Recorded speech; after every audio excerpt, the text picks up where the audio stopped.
میرے بھائیوں اور میری بہنوں، اللہ کے رسول علیہ الصلاۃ والسلام سے ایک مرتبہ سوال کیا گیا، یا رسول اللہ علیہ الصلاۃ والسلام، لوگ جو جنت میں داخل ہوں گے تو کون سے اعمال ہیں جن کی وجہ سے سب سے زیادہ لوگ جنت میں داخل ہوں گے، اور وہ کون سے اعمال ہیں جن کی وجہ سے سب سے زیادہ لوگ جہنم میں داخل ہوں گے؟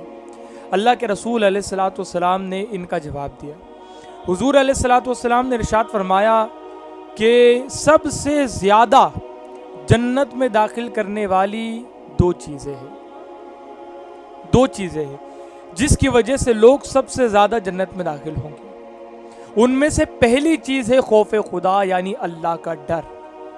اگر کوئی بندہ اللہ رب العزت سے ڈرتا ہے جیسا ڈرنے کا حق ہے، اگر اس طریقے سے کوئی بندہ اللہ رب العزت سے ڈرتا ہے تو وہ جنت کے قریب ہے۔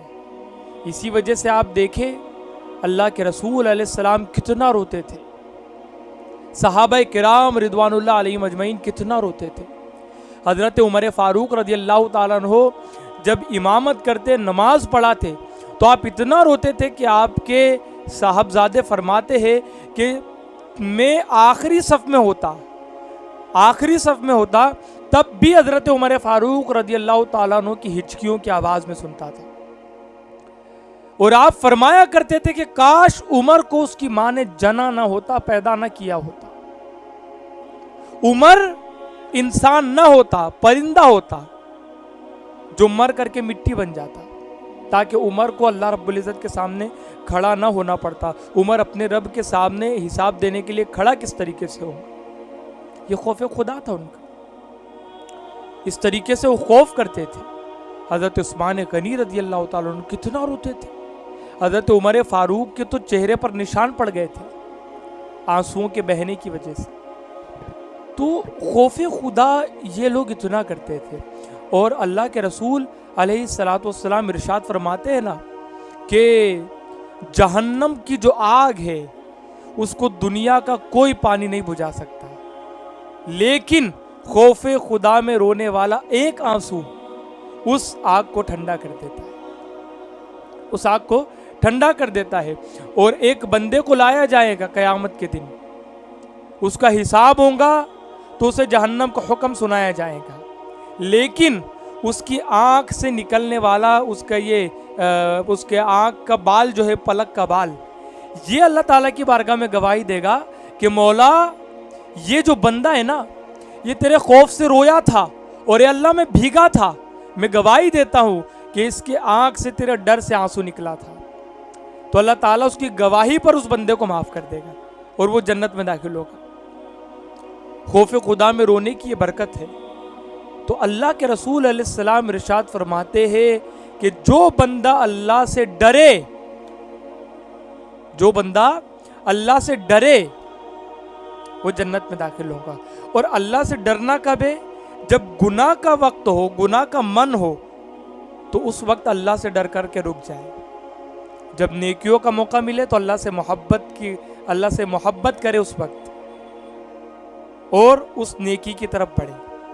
یعنی ڈرنا گناہ سے ہے، ڈرنا گناہ کے وقت ہے اللہ سے، اور نیکی کے وقت محبت کرنا ہے۔ خوف اور امید کے بیچ میں کی جو چیز ہے اسی کا نام ایمان ہے۔ تو اللہ سے ڈرے۔ اللہ سے ڈرنا یہ اللہ رب العزت کے حق میں سے ہے۔ اب جو دوسرا عمل اللہ کے رسول بتا رہے ہیں یہ بندوں کے لیے ہے، یہ حقوق العباد میں سے ہے، وہ یہ کہ اچھے اخلاق والا بندہ جنت کے اندر داخل ہوگا۔ رویہ اچھا ہو، مسکراتا ہوا چہرہ ہو، خندہ پیشانی کے ساتھ لوگوں سے ملتا ہو۔ اللہ کے رسول علیہ السلام فرماتے کہ کوئی شخص آپ سے خوش نہیں ہو سکتا مکمل طور پر، آپ کسی کو اپنے کام سے خوش نہیں کر سکتے، اس وجہ سے تم خندہ پیشانی والے بن جاؤ، اچھے اخلاق والے بن جاؤ، اچھے اخلاق کی وجہ سے لوگوں کو خوش کرو۔ اگر آپ کوئی کام کریں گے، کسی کو پسند آ رہا ہے کسی کو ناپسند، آفس میں آپ کام کرتے، باس آپ سے خوش ہے، آپ کے ساتھی آپ سے ناراض ہے، یعنی مکمل طور پر کام کی وجہ سے آپ کسی کو خوش نہیں کر سکتے نا، تو اچھے اخلاق والے بن جاؤ۔ اور حضور علیہ السلام فرماتے ہیں کہ اس شخص کا ایمان کامل ہے جس کے پاس اچھے اخلاق ہیں وہ کامل مومن ہے، یعنی جس کا ایمان ادھورا ہے اچھے اخلاق کی وجہ سے اس کا ایمان کامل ہو جاتا ہے، اور اگر جس کے پاس اچھے اخلاق نہیں اس کا ایمان بھی کامل نہیں۔ تو لوگوں سے جب بھی بولو اچھا بولو۔ اللہ کے رسول علیہ السلام کی پوری زندگی میں حضور نے کبھی کسی کو جھڑکا نہیں، کبھی نہیں جھڑکا کسی کو، کبھی نہیں کہا حضور نے۔ کوئی مانگنے کے لیے آیا حضور نے عطا کیا، نہ نہیں کہا کبھی۔ یہ کردار تھا اللہ کے رسول کا۔ حضور علیہ السلام کبھی جھڑکتے نہیں تھے، حضور علیہ السلام ہمیشہ مسکراتے رہتے تھے۔ اللہ کے رسول علیہ السلام کے اخلاق سارے لوگوں میں سب سے اچھے، اور اللہ تعالیٰ نے قرآن میں بھی ارشاد فرمایا نا، خلق العظیم، ہم نے آپ کو سب سے اعلیٰ اخلاق عطا کیا، خلق عظیم عطا کیا، اخلاقوں میں بھی سب سے اعلیٰ اخلاق آپ کو عطا کیا ہم نے۔ تو اچھے اخلاق والے بنے۔ جو لوگوں کے اخلاق اچھے ہیں وہ ان کے اندر یہ دو علامات ہے کہ وہ جنت کے بڑے قریب ہیں، اور سب سے زیادہ جنت میں لے جانے والے اعمال ان کے اندر ہیں۔ پھر حضور سے سوال کیا کہ یا رسول اللہ جہنم میں لے جانے والے اعمال بتائیے، تو اللہ کے رسول نے دو اعمال بتائے۔ حضور نے فرمایا کہ ایک تو منہ، زبان،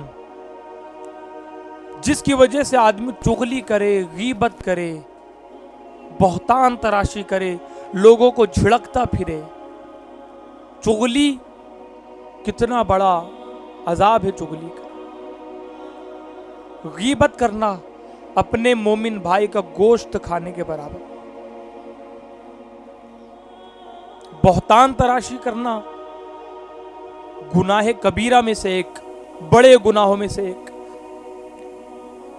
جھڑکنا لوگوں کے دلوں کو توڑ دینا، تار تار کر کے رکھ دینا۔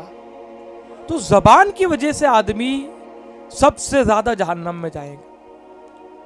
چغلی اور غیبت آج ہمارے معاشرے میں اس کو گناہ نہیں تسلیم کیا جاتا، گناہ سمجھا ہی نہیں جاتا۔